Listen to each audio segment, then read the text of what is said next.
Yun guys, good morning sa inyo lahat. For today's video guys, ang ating pag-uusapan na tatalakayin ay ang ating si Suzuki Smash FI. FI na to guys, ito yung bagong muka ng ating FI. Dito guys sa video na to, pag-uusapan natin yung actual inclusion ng motor. Ano ba yung mga kasama niya pag siya i-release, magkano ba ang presyo niya, at saka yung mga bagong features niya. Okay, para doon sa mga nagpaplano kumuha ng Smash FI, ito guys ang video na para sa inyo. Okay, bago natin yan, bago natin tirahin at kinain, syempre, intro muna tayo.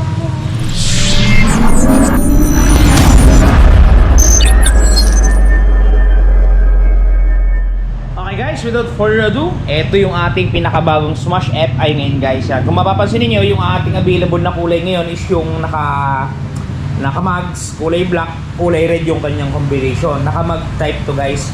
Meron din itong naka-rayos, pero itong nanditong available ngayon is naka-mags. Napakaganda guys yung pagkakapintura ng mags na to. Ano siya, yung candy red na yan. Candy red siya na powder coating guys. Napakaganda ng kanyang kulay oh, di ba? Goods to goods. Ang size ng gulong niya sa harap 70-90-17. Yan. Tube type to guys, pero pwede yung i-convert to sa tubeless. At sa inyo naman, yan yung gantong itsura ng mukha niya, yung kung mapapansin niyo. Meron na siyang parang ano dito guys, oh, yun oh. Butas-butas sa carbon body. Tapos yung ating signal light, bulb type. Bulb type din yung ating headlight.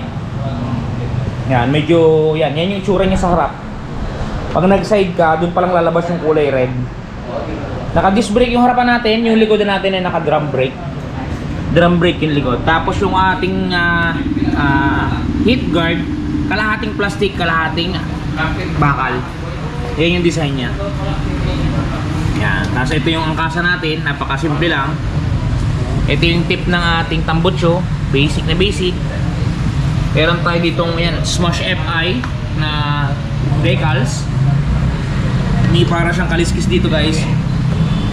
Yung susian natin guys, meron siyang shutter lock. Yan o. Pwede yung shutter lock to para hindi masundutan ng mga bata yung ating susian. Sa kabila, wala siyang kung ano pa man, wala siyang charger, wala kung ano-ano. Ito yung mga switches natin, meron tayo ditong busina, signal light, hilo ng ilaw. Sa kabila, electric starter lang. Pwede rin itong tadyakan guys ha, meron siyang kick. Tapos ito yung ating panel board, yan kung mapapansin niyo, analog display ng speedometer, analog display ng gasoline gauge. Meron tayong check engine dito na icon, high beam. Yan kung ano-ano pa man. 1 to 4 ang ating cambio, may neutral siya. Yan, kompleto guys, napakalaki kitang-kita. Yung bangko naman natin guys, ito kung mapapansin niyo, wait lang, kunin natin yung susi guys. Hold a second. Kunin natin guys yung susi para maipakita ko sa inyo yung kanyang U-box. Alright. Ito guys yung itsura na susi ng ating Smash FI. Yan, meron siyang pang-lock room. Shutter kanya kanina. Tapos ito dito yung bubuksan para ma-access yung U-box. Ito yung laman ng U-box natin guys. Yan. Bubungad agad sa inyo. Side mirror niya, ganito itsura. May natakya na Suzuki. Dalawa syempre yan, left tsaka right. Sumunod, meron tayong tools. Pantanggal ng spark plug at screw. Pagkatapos nun, ito yung ating owner's manual at warranty guide mo. At ito yung baterya natin guys. Ang tatak ng baterya niya GS, maliit lang. Sinlaki lang to guys ng baterya ng mga Honda XRM. Yun lang yung kanya inclusion guys. Wala nang iba. Pero pag nakuha nyo ito na installment, meron tong kasamang helmet. Pero pag cash guys, wala talaga siyang helmet. Alright. Yung presyo niya nga pala guys, ito. Gusto magtatanong ng presyo. Ito yung presyo ng ating Smash FI disc mags. 72,400 yung ating suggested retail price. Pagkaranyan guys, ang down payment 3,620. Sa halagang 3,620, meron ka ng Smash FI pa. 2 taon for 377, 3 taon 3,377. Yan guys, screenshot nyo. Presyo ng Smash FI disc mags. Yan guys, napakaganda. Goods to goods, pogi-pogi. Meron nga pala siya ditong parang ano guys oh, air scoop o winglet kung ano man to. Kasi may parang palitpik dito sa loob yan. Ayan oh, kita nyo ba? Parang siyang may winglet sa gilid. Ngayon ko na napansin.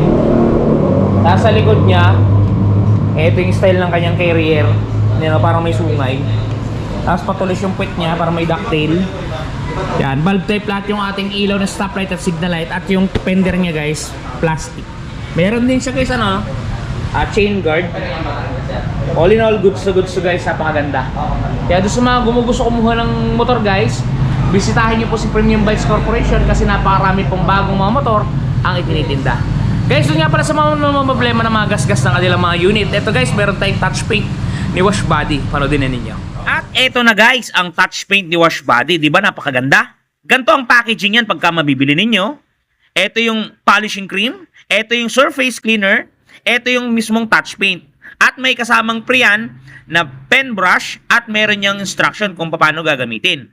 Ito guys, kung makikita ninyo, ganito siya i-apply. Una, pahidan ninyo ng polishing cream para makinis ninyo yung lugar o lokasyon. Sprays ng surface cleaner. At syempre, i-apply natin ang ating touch paint. Yan. Isulat nyo lang ng pen niya at talaga namang matatakpan ang mga gasgas ng inyong unit. Bili na kayo guys, touch paint ni Wash Body. Yan guys, napaka-quality ng touch paint na yan. Kaya kung ako sa inyo, i-try nyo na ang touch paint ni Wash Body. Yan, napaka-good siya.